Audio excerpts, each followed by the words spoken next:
जय कुरली शंकर महादेव की जय हो। और मेरे बाबा माँ को दंडवत प्रणाम। कैसे हो आप सब? आई होप कि आप सब बहुत अच्छे हो, मैं भी बहुत अच्छी हूँ। तो आज मैं नई वीडियो के साथ आपके साथ फिर से उपस्थित हुई हूँ। और मैं उन लोगों को शुक्रिया कहूँगी कि कुछ लोग बहुत अच्छे कमेंट करते हैं और कई कई कमेंट ऐसे होते हैं मैं नहीं देख पाती हूँ, क्योंकि मैं कोशिश करती हूँ कि मैं आपके ना हर कमेंट का आपको रिप्लाई करूँ। तो पर उसमें भी मैंने देखा कि कुछ लोग कमेंट कर रहे होंगे कौन कौन सी वीडियो में। देखो मुझे टाइम नहीं रहता, बट मैं फिर भी देखने की कोशिश करती हूँ और कमेंट जवाब देती हूँ। पर बहुत सारे भक्त ऐसे भी हैं जो देख रहे होते हैं, वो ईज़िली उन लोगों के कमेंट का जवाब दे देते हैं, ये आपने बहुत अच्छा करते हैं, बहुत बहुत धन्यवाद। देखो आप लोग के पास भी रिसेंटली बहुत ज़्यादा जब जब जल्दी से आप लोग के पास ऐसी अपडेट आ जाए, तो कोई भी मेरे में कमेंट करे तो प्लीज़, कोई भी मेरे में नहीं और भी किसी में, तो आप वहाँ पे रिप्लाई कर दीजिए ताकि सब लोगों को सही जानकारी मिल पाए। ठीक है? तो आपने दीक्षा लेने के लिए भी पूछा था, तो महाराष्ट्र में देखो दीक्षा दी जा रही है। और मैंने ये एक वीडियो में नहीं, हर बार वीडियो में बता रही हूँ, मेरे शॉर्ट वीडियो में दीक्षा भी दी जा रही है। दीक्षा क्या सब ले सकते हैं? दीक्षा जी हाँ, सब लोग ले सकते हैं। ठीक है? तो हालांकि आज का मेरा विषय दूसरा है, लेकिन मैं फिर भी आपको बता दूं, दीक्षा देखो सब ले सकते हैं। दीक्षा लेने से हमको एक नई ऊर्जा मिलती है, हम डायरेक्ट ईश्वर से जुड़ते हैं, हमें शरीर में शक्ति मिलती है। देखिए आप अगर महाराष्ट्र में जा रहे हो, देखो महाराष्ट्र की जहाँ पे मानगांव में गुरुजी गए हैं, वो बहुत ही पावन धरती है, बहुत ही शक्तियों से भरा हुआ है। और गुरुजी ने अपनी जगह बहुत ही अच्छी जगह चुना है, तो कुछ शक्ति ही होगी वहाँ पर, बहुत ही अच्छी दिव्य शक्ति है, पहाड़ों के बीच सुनसान जगह, और भगवान को ऐसी जगह बहुत अच्छी लगती है, ये आप लोग को ही पता है।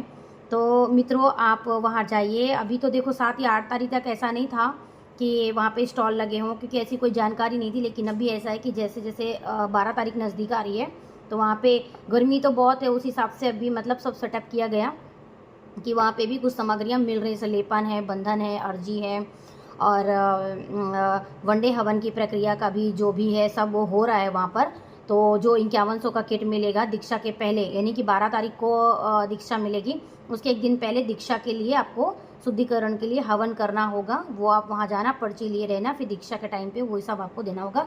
आप जाइए, वहाँ सब आपको पता चल जाएगा, लेकिन दीक्षा लेना एक दिन पहले आप जाइए, तो वो जो हवन करना होगा वो और किट आपको लेना होगा। ठीक है? तो ये मैंने आपको जानकारी दे दी है। वहाँ पे भी दीक्षा दी जा रही है और भव्य दीक्षा है, बहुत अच्छा है। और जो लोगों ने दीक्षा ले लिया है उनका तंत्र दीक्षा है और उनके बहुत अच्छे भाव है। तो वहाँ पे ये भी सुनने को आ रहा है कि गुरुजी जो 11 1 2 3 ऐसा होता है, जो अभी तो मैं मंत्र दीक्षा में ही हूँ, मैं आपको सच बोलूँ तो उसमें लास्ट जो भी डिसीजन लेते हैं कि चुनाव करते हैं 10 लेवल तक, तो वहाँ पे डायरेक्ट सिलेक्शन है। अभी देखो कितने लोग आते हैं। ठीक है? तो ये सारी जानकारी थी, लेकिन जो मेन आज का मेरा टॉपिक है वो मैं शुरू करती हूँ। ये तो आप बीच में कमेंट करते हैं, वो मैं हर वीडियो में मैं आपको थोड़ा सा जो भी नॉलेज है वो मैं देने की कोशिश करूँगी। और हाँ, एक ने मुझे पूछा है कि दीदी आप मई के लिए बनाइए, क्या मई में कहाँ पे दीक्षा दी जाएगी? तो देखो जहाँ तक मुझे अभी पता चला है, क्योंकि गर्मी देखो बहुत होगी, फिर क्या होता है बाद में पता नहीं, लेकिन जो भी मुझे पता है वो मैं आपको बता देती हूँ कि जो इसके बाद जो दीक्षा दी जाएगी वो वाराणसी में दी जाएगी। तो जिन लोगों को वहाँ पे नज़दीक पड़ता है वो वाराणसी पहुँच सकते हैं। ठीक है? वाराणसी में दी जाएगी मई की दीक्षा। ओके? तो फिर दूसरी मैं आपको वीडियो बता रही हूँ, जो मेरा मेन टॉपिक है कि वनडे हवन आपने कर लिया। वनडे हवन से रिलेटेड ना मेरे पास बहुत सारे नॉलेज है, जो मेरे साथ हुआ है वही मैं आपके साथ शेयर कर रही हूँ, कि शायद किसी और के साथ ना हो, क्योंकि सबके साथ वही प्रॉब्लम हो रही है जो मेरे साथ हुई। मुझे लगता है वो मेरे साथ हुई, पर देखो प्रॉब्लम तो पहले से थी ही, पर निवारण नहीं था। ठीक है? हम झाड़ फूक के लिए जाते हैं, पर पता चलता है कि वो अंकल ही नहीं होते। 1 साल में तो हमें हर मंदिर में जाना ही होता था, कभी ताबीज़ पहनने, कभी। मगर जब वनडे हवन के लिए आप निकलते हो ना, सपोज आपने वनडे हवन नहीं किया, बट आपको लगता है कि चलो हम पहले धाम को देख लेते हैं, आप जानकारी इकट्ठा करने जाते हो। जब आप जानकारी इकट्ठा करने जाते हो तो आप हो सके तो जो गले में काला धागा, शरीर में कोई काला धागा पहना है या ऐसा चीज़ पहना है जिससे आपको डर लगता था, तो आपने धारण किया है, वो सारी चीज़ें आप उतार दीजिए। ठीक है? फिर वहाँ पे अर्जी लीजिए, अर्जी में जो भी प्रॉब्लम है वो बोलिए। अगर वनडे हवन डायरेक्ट करने पहुँचे तो कोई प्रॉब्लम नहीं, जो वनडे हवन नहीं करने पहुँचे हैं अर्जी लगाने के लिए, तो जो अर्जी मिलती है वो लीजिए। ठीक है? फिर आप अर्जी लगाइए, अर्जी लगाने के बाद बोलिए कि ये प्रॉब्लम है, हम वनडे हवन करने आए हैं। और अगर वनडे हवन आप करने ही आए हैं तो वही सा प्रोसेस है कि जब आप आते हैं तो मेन जानकारी बता दूं, देखो पितृ, अगर आप गया, पहले आपने सुना होगा कि लोग गया जी करते थे। तो जब गया जी करते थे तो ब्राह्मण आते थे, लोगों को भोजन करवाते थे, फिर आपको विदा करते थे, सिरे आते थे, जाना है कि नहीं जाना। देखो वो तो जाना चाहते हैं, लेकिन जो और गंदी शक्तियाँ इकट्ठी हो जाती हैं वो नहीं जाने देना चाहती, क्योंकि वो आपके घर में बैठ के मस्त खाना खा रही होती हैं। जब आपने नहीं दिया उठक पटक चालू रहता है और सारी रुकावटें होती रहती है। मैं सही कह रही हूँ ना? यही सबके घर में होता है और कोई जान नहीं पाता। तो आप देखें कि आप इतने सालों से क्या पूजा पाठ कर रहे थे, कितने सालों से कहाँ गए। दिवाली में पूजा करते हैं, कुछ भी करते हैं, नवरात्रि में करते हैं, तो छोटी मोटी चीज़ें, लौंग सुपारी आप कभी तिजोरी में रखते हैं, पूजा स्थान में रखते हैं। आपने कौन से देवी देवता को रखा? जो देवी देवता कुछ आवश्यक नहीं है सब हटा दीजिए। देखो मैं बार बार आपको कहती हूँ, अभी भी जिन्होंने वनडे हवन करने का सोच रहे हैं, उनके पास विपत्ति आ रही है, वो बोल रहे हैं कि हम वीडियो देख के भी कोई फायदे। को शिवलिंग एक ऐसे शिव जी एक ऐसे शिव भगवान हैं जिन्हें कोई पैदा नहीं किया और वो बहुत बड़ी एनर्जी हैं। ठीक है, शिव की पूजा करने से आपको पता है कोई भी भूत प्रेत हमें अटैक नहीं करते हैं, और अगर वो जो होना है वो होता है, लेकिन हमें शिव जी बचा लेते हैं। आपके घर में बड़ी सी शिवलिंग मत रखो, इतनी सी शिवलिंग रखो, छोटा सा, जैसे कि हमारा इतना जो अंगूठे का हाइट है वो छोटे से इतने से रखो।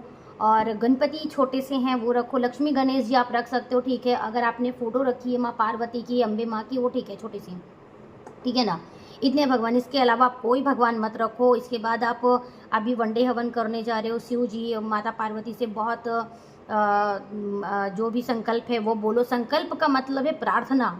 हम जो दिल से बोलते हैं, हे भगवान आपकी कृपा से मेरा ये काम हो जाए, हे भगवान मेरे आपकी कृपा से ये काम हो जाए। शुरू में तो आप ऐसे ही बोलते हो, क्योंकि गुरुदेव ने हमें शिक्षा दी कि आप स्मृतियाँ बोलो। सही बात है, सारी चीज़ें हमारी स्मृतियाँ ही होती हैं ना, कि जिन लोगों से हम मिलते हैं तो हमारा अटैचमेंट जब तक नहीं होता, जब तक हम उसको देखते हैं, आँखों में बसाते हैं, फिर दिमाग में बसाते हैं, फिर हम उसके बारे में सोचते हैं। तो इसका मतलब क्या हुआ? छोटे शब्द में स्मृतियाँ हुई, ठीक है। वो स्मृतियाँ हम दिल दिमाग में बसा लेते हैं। ऐसे ही आप जितने जगह पर जाकर आते हैं वो आपकी स्मृतियाँ होती हैं, और धीरे से आप घर ले आते हो। अभी सपोज किसी ने आपको दिया कि आप इसे तिजोरी में रखना, पैसा ही पैसे आएगा।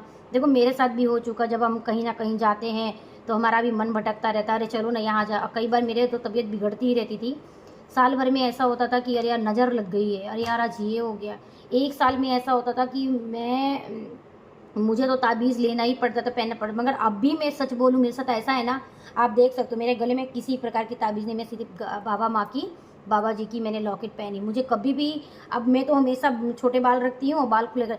अब मुझे ये डर नहीं है कि मैं शमशान घाट से निकल जाऊँ तो मुझे ऐसा हो जाए। बस थोड़ा ही करती हूँ, शक्कर डालती हूँ, 2 लौंग डालती हूँ, ऐसा लगता है, पानी उतार लेती हूँ, बाबा माँ का संकल्प ले लेती हूँ, और बस इसके बाद जो भी प्रॉब्लम बोले। मगर अब मुझे 1 ईयर होने जा रहे, मुझे ये भय नहीं है कि मुझे ये हो गया वो हो गया। पहले तो कुछ भी होता रहता था, पता नहीं चलता था कि क्या हो गया, मतलब मुझे मालूम नहीं पड़ा। लेकिन अभी मुझे लगता है ये सब कुछ नहीं होता। क्यों? क्योंकि हम तो बाबा माँ से जुड़े हैं। गुरुदेव ने हमें इतनी अच्छी अपने ही बारे में जानने की इतनी शक्ति दी है, ठीक है।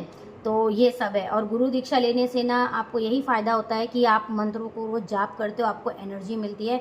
यानी जिस तरह आप खाना खाते हो तो आपको एनर्जी मिलती है, उस तरह आपकी सूक्ष्म जगत, ये दुनिया में जीने की शक्ति मिलती है।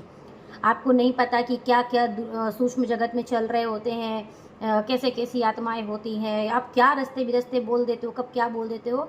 तो मंत्र दीक्षा लेने से, जाप करने से आपको शक्ति मिलती है, आपको हरदम एक बचाव होता है, रक्षा कवच होता है। अभी आपको समझ गया होगा मेरी वीडियो में, ठीक है। तो जब वनडे हवन आप करने जाते हैं ना, तो वनडे हवन करने से पहले आप घर में देख लें कि आप कुछ ऐसी चीज़ें तो नहीं है, या मूर्ति तो नहीं सजा के रखी। देखो वो सब आपको निकाल देनी है। मंदिर हो सके तो क्लीन कर दो बस। हाँ, शिव जी को मत निकालना। और मेरे घर में बहुत बड़ी एक गलती हुई थी, मैं हमेशा से शिव जी की पूजा करती थी, मेरा बचपन से शिव जी ही थे। भले अगर आज मैं जिंदा हूँ, मेरा घर गृहस्थी अच्छा चलता, लेकिन पर यही था कि स्टेबल होते थे, फिर गिरते लड़खड़ाते रहते थे, एक वो नहीं था। और मैं साल भर में ना बीमार पड़ती थी कि मुझे मतलब जाना ही होता था इधर उधर, फिर साल भर में अच्छी रहती थी। लेकिन अभी कैसा है, जब से मैंने गुरुजी से जुड़ी हूँ, मुझे अभी डर नहीं लगता कि मैंने बाल खुले किए या मेकअप कर लिया है यहाँ तो ऐसा हो जाएगा, कुछ नहीं। इसलिए मुझे बहुत भरोसा है। तो जब भी आप जाइए तो ये सब आप ज़रूर ध्यान दीजिए। फिर वनडे हवन करके जब घर आना है, किट मिलती है कि आपको अपने घर पे करना है, वो जो नियम है, चारों तरफ चौखट बांध देनी है, इसके बाद आपको हवन करना है, वो सब आपको करना है। इसके बाद आप किसी भी ऐसे दरगाह या नहीं, किसी भी आप ऐसे कोई भी दरगाह या फिर बाबा मज़ार, ये सब जगह मत जाएं। क्योंकि देखो बाबा मज़ार जगह भी जाते हैं ना, वहाँ कोई देवी देवता नहीं होते। मेरा हमेशा से एक क्वेश्चन था, ये इनकी पूजा किस चीज़ की होती है, मुझे दिखाओ ना। तो बाद में एक बार पता चला कि वो लोग ना अपने मरे हुए लोगों की करते हैं, जो उनके बहुत जाने माने जो बाबा लोग होते वो मर जाते, उनकी कब्र बना देते, वो उनको ही पूजते थे। इसका मतलब वो मरे हुए लोग हुए ना, ठीक है, उनका नाम लेते हैं। उनमें से कुछ लोग अच्छे होंगे जो ठीक ठाक चलते हैं, वो ईश्वर को मानते हैं, वो तो आई डोंट नो, क्योंकि हम धर्म नहीं जानते हैं, ठीक है, हम तो अपना ही जानते हैं। मगर मैंने देखा कि मैं शिव जी की पूजा करती थी, शिव जी को बहुत आराधना करती थी। जब मुझे बाबा माँ के बारे में पता चला तो मैं इतना कुछ नहीं जानती थी, मैं सच बोलूँ। मुझे यही था कि मैं भोलेनाथ क्यों इतना बीमार होती हूँ, माँ अम्बे मैं इतना क्यों बीमार होती हूँ, क्या है, क्यों रुकावट ऐसे सब चलती रहती है मुझे बस। फिर इसके बाद मेरा बुलावा अचानक से आ गया, लेकिन मैंने तो रिक्वेस्ट भी नहीं की मेरे हस्बैंड से, ठीक है। अभी वो तो फिर गए, जाने के बाद हमने वनडे हवन किया। वनडे हवन करने के बाद फिर थोड़ा हमारे भी घर में हवन करने के बाद बहुत झगड़े हुए थे। झगड़े इसी कारण से हुए थे कि कुछ ऐसी चीज़ें हैं कि वो पड़ी थी घर पर, ठीक है। उसके पहले ही हमने निकाल दिया था, वनडे हवन करने के आने से पहले निकाल, दूसरे दिन हमने किया था, लेकिन वो कहीं ना कहीं इफ़ेक्ट तो करती है, ठीक है। यही सारी बातें थी आपको बताने को। अगर मेरी वीडियो को पसंद आती है तो लाइक करें, सब्सक्राइब करें, और भक्तों अब सबसे ज़्यादा से ज़्यादा सबको शेयर करें, क्योंकि सबके साथ हेल्प हो सके।